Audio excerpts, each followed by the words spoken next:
السلام علیکم viewers, welcome to my YouTube channel. میں ہوں حسیب نواز اور آپ دیکھ رہے ہیں میرا یوٹیوب چینل لیگل گائیڈنس۔ آج میں آپ کے لیے لے کر آیا ہوں ایک ایسی ویڈیو جس میں آپ کو 4 چیزیں بتاؤں گا۔ یہ 4 چیزیں کبھی بھی آپ اپنے وکیل کے ساتھ شیئر نہ کریں۔ اگر آپ یہ 4 چیزیں اپنے وکیل کے ساتھ شیئر کریں گے تو جو فیس ہے وہ بڑھ جائے گی، اس کے بڑھنے کے چانسز زیادہ ہو جائیں گے۔ تو اس میں سب سے پہلی چیز کیا ہے؟ سب سے پہلی چیز یہ ہے کہ کبھی بھی آپ اپنا فائنینشیل سٹیٹس جو ہے نا وہ اپنے وکیل کے سامنے شو نہ کروائیں۔ اگر تو آپ کا کیس کوئی ٹیکس سے ریلیٹڈ ہے تو پھر تو آپ کو اپنا فائنینشیل سٹیٹس شو کروانا پڑے گا، لیکن اگر آپ کا کوئی کرمنل کیس ہے، مطلب آپ کے ساتھ کسی نے زیادتی کر دی ہے یا آپ کا کوئی نقصان کر دیا ہے یا آپ کا کوئی چیک ڈس آنر ہو گیا ہے، تو آپ اپنے وکیل کو مختصر سی بات بتائیں، ٹھیک ہے؟ اس کو کوئی لمبی سی کہانیاں نہ سنانے بیٹھ جائیں، ٹو دی پوائنٹ بات کریں۔ اب ہم کیا کرتے ہیں کہ ہم ان کو بتانے لگ جاتے ہیں جی ہمارے اتنے گھر ہیں، ہمارے اتنے بنگلے ہیں، اتنے میرے بینک اکاؤنٹس ہیں، اتنا بینک بیلنس ہے میرا۔ بیسیکلی وکیل ایک انسان ہوتا ہے اور انسان جو ہے وہ نیچرلی لالچی ہے۔ تو جب آپ ایک وکیل کے سامنے اپنا سارا فائنینشیل سٹیٹس ڈسکس کرو گے تو ظاہری سی بات ہے کہ اس کا جو فیس کا لیول ہے نا وہ بھی بڑھ جائے گا، کیونکہ وہ بھی انسان ہے، وہ بھی کہے گا ٹھیک ہے بھائی تو اتنا پیسہ تیرے پاس ہے تو آنے دے پھر میری طرف۔ تو کوشش کریں کہ اپنا جو فائنینشیل سٹیٹس ہے نا وہ آپ اپنے کیسز کے اندر ڈسکس نہ کریں اپنے وکیل کے ساتھ۔ اپنے وکیل کے ساتھ ٹو دی پوائنٹ بات کریں، جو بات ہے جو ایف آئی آر میں لکھی ان کو سمپل ایف آئی آر دکھائیں اور میرے ساتھ یہ زیادتی ہوئی ہے، میرا یہ نقصان ہے، میرا یہ کیس ہے۔ تو اس میں فائنینشیل سٹیٹس کو بتانے کی اتنی ضرورت نہیں ہوتی۔ اور جو دوسری چیز ہے نا، دوسری چیز یہ ہے کہ کبھی بھی آپ ریونج فل نہ ہوں، یعنی کہ بدلہ لینے کے موڈ میں اپنے وکیل کے پاس نہ آئیں۔ وکیل کو کبھی یہ نہ کہیں کہ میں نے بدلہ لینا ہے، کسی بھی قیمت پر ان کو پھانسی پہ لٹکوا دیں، ان کو کڑی سے کڑی سزا دلوا دیں۔ یہ چیزیں جو ہے نا یہ کہانیوں میں آ جاتی ہیں، ٹھیک ہے؟ ریالٹی سے ان کا کوئی لینا دینا نہیں ہوتا، کیونکہ وکیل اور جج جو ہوتے ہیں نا یہ دونوں لاء کے اندر باؤنڈ ہوتے ہیں، یہ آزاد نہیں ہوتے، انڈیپینڈنٹ نہیں ہوتے۔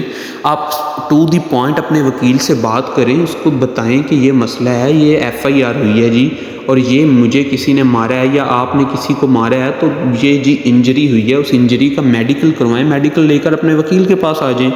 جب آپ یہ بات کریں گے نا مجھے کسی بھی قیمت پر بدلہ لینا ہے، تو دیکھیں بیسیکلی ہر کالا کوٹ پہننے والا بندہ وکیل نہیں ہوتا۔ کئی دفعہ ایسا ہوتا ہے کہ 4 سال لوگ کالا کوٹ پہن کے کورٹ میں بیٹھے ہوتے ہیں اور 4 سال بعد جا کے پتہ چلتا ہے یہ تو وکیل ہی نہیں ہے۔ تو بیسیکلی اچھے وکلا بھی موجود ہیں، اور جہاں پہ اچھے لوگ ہوتے ہیں وہاں کچھ برے لوگ بھی ہوتے ہیں، مطلب ہر جگہ پہ برے عناصر پائے جاتے ہیں۔ تو وکیل کے ساتھ کبھی بھی آپ نے اس طرح کا اپنا رویہ نہیں رکھنا کہ جس سے پتہ چلے کہ آپ بدلہ لینے کے موڈ میں ہیں۔ تو اس سے کیا ہوگا، وکیل بھی کیا کرے گا جب وہ دیکھے گا نا کہ یہ بندہ تو ایزیلی بلیک میل ہو سکتا ہے، وہ آپ کو کہے گا کہ جی اتنے پیسے دیں، ہم جج کو خرید لیتے ہیں۔ بیسیکلی وہ کوئی پیسے آگے جج کو فارورڈ بھی نہیں کرے گا، پیسے وہ اپنے پاس رکھے گا، لیکن آپ کے سامنے وہ یہ کہے گا کہ میں نے یہ پیسے جج کو فارورڈ کرنے ہیں، یا میں نے فلاں پولیس والے کو دینے ہیں، فلاں ریڈر کو دینے ہیں، کیونکہ آپ نے اس کے سامنے اپنی نیچر ظاہر کر دی ہے۔ وہ آپ کی کنڈیشن دیکھ چکا ہے کہ آپ کو اگر وہ بلیک میل کرے تو آپ ایزیلی ہو جاتے ہیں۔ اکثر لوگ کیا کرتے ہیں، وہ وکیل کے سامنے جا کے رونا شروع کر دیتے ہیں۔ رونے سے کچھ نہیں ہوتا، آپ ڈاکومنٹس دیں، آپ ایویڈنس دیں انہیں۔ کچھ لوگ کیا کرتے ہیں، کورٹ کے اندر جا کے جج صاحب کے سامنے رونا شروع کر دیتے ہیں کہ جج صاحب کو ترس آ جائے گا۔ یہ چیزیں نہیں ہوتی۔ جج جو ہوتا ہے، جج لاء کے اندر باؤنڈ ہوتا ہے، جج نے فیصلہ کرنا ہوتا ہے میرٹ کے اوپر، جج نے فیصلہ کرنا ہے ایویڈنس اور ڈاکومنٹس کو دیکھتے ہوئے جو آپ نے کورٹ کو پرووائڈ کیے ہیں۔ جج آپ کے امپریشنز کو نہیں دیکھ رہا ہوتا۔ اور ایک چیز اور جو ہم غلطی کرتے ہیں، ہم اپنے وکیل کے سامنے کسی بھی بندے کو اٹھا کر لے آتے ہیں، یعنی کہ جھوٹے ایلیگیشن کے لیے کسی بھی بندے کو اٹھا کر لے آتے ہیں اور کہتے ہیں وکیل صاحب یہ جی بندہ ہے، اس نے اپنی آنکھوں سے سارا معاملہ دیکھا ہے۔ اب وکیل صاحب کیا کرتے ہیں، وکیل صاحب کو تو نہیں پتہ تو آپ کو کہ آپ جھوٹا ایلیگیشن لگائی جا رہے ہیں۔ اب وکیل صاحب جب اس کو کورٹ میں پیش کریں گے، جب دوسرا وکیل اس کے ساتھ کراس ایگزامینیشن کرے گا تو وہ جھوٹا ثابت ہو جائے گا۔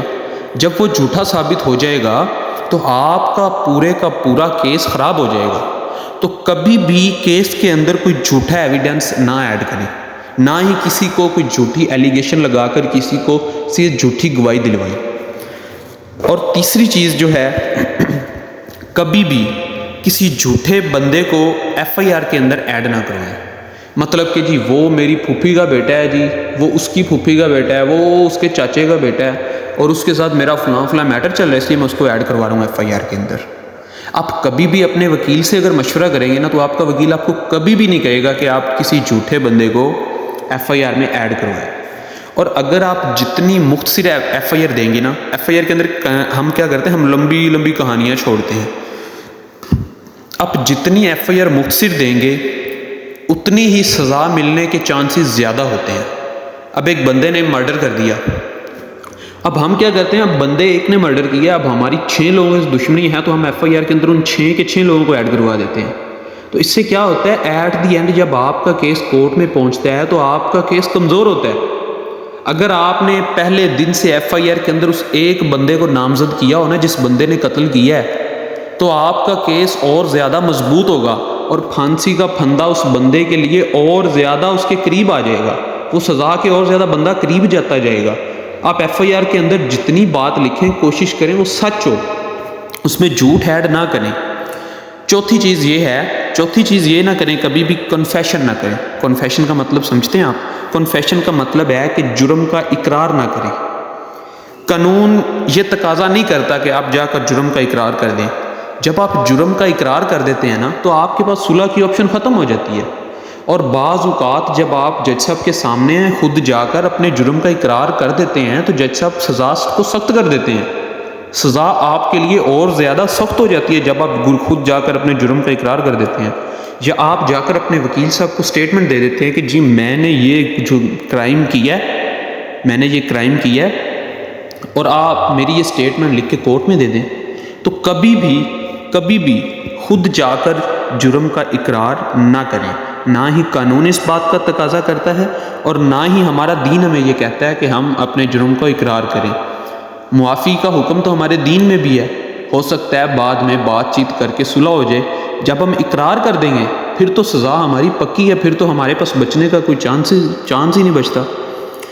تو بس آپ جب بھی اپنے وکیل کے پاس جائیں تو یہ 4 چیزیں کبھی بھی اپنے وکیل سے شیئر نہ کریں، اور کوشش کریں کہ ٹو دی پوائنٹ بات کریں۔ ایف آئی آر دینے جائیں، ایف آئی آر اگر دینے جاتے ہیں آپ پولیس اسٹیشن میں، تو وہاں پر بھی ٹو دی پوائنٹ بات کریں، جو ہوا ہے ریئل میں ہوا ہے، جو ریئلٹی میں ہوا ہے۔ کبھی بھی جھوٹ ایڈ نہ کریں، نہ ہی کسی بندے کو جھوٹا ایڈ کروائیں اس میں۔ تو ایسا کرنے سے آپ بیسیکلی اپنا ہی کیس کمزور کرتے ہو۔ آپ کے وکیل کو اس سے فرق نہیں پڑتا، وکیل نے تو جو آپ سے فیس لے چکا ہے، کیس بیسیکلی آپ کا کمزور ہو رہا ہے۔ تو آپ اپنے کیس کو اگر مضبوط کرنا چاہتے ہیں تو جتنا ہو سکے اس میں صرف سچ کو ایڈ کریں، جھوٹ سے بچیں۔ اوکے، اللہ حافظ۔ انشاءاللہ نیکسٹ ویڈیو کے ساتھ میں آپ کی خدمت میں حاضر ہوتا ہوں۔ مجھے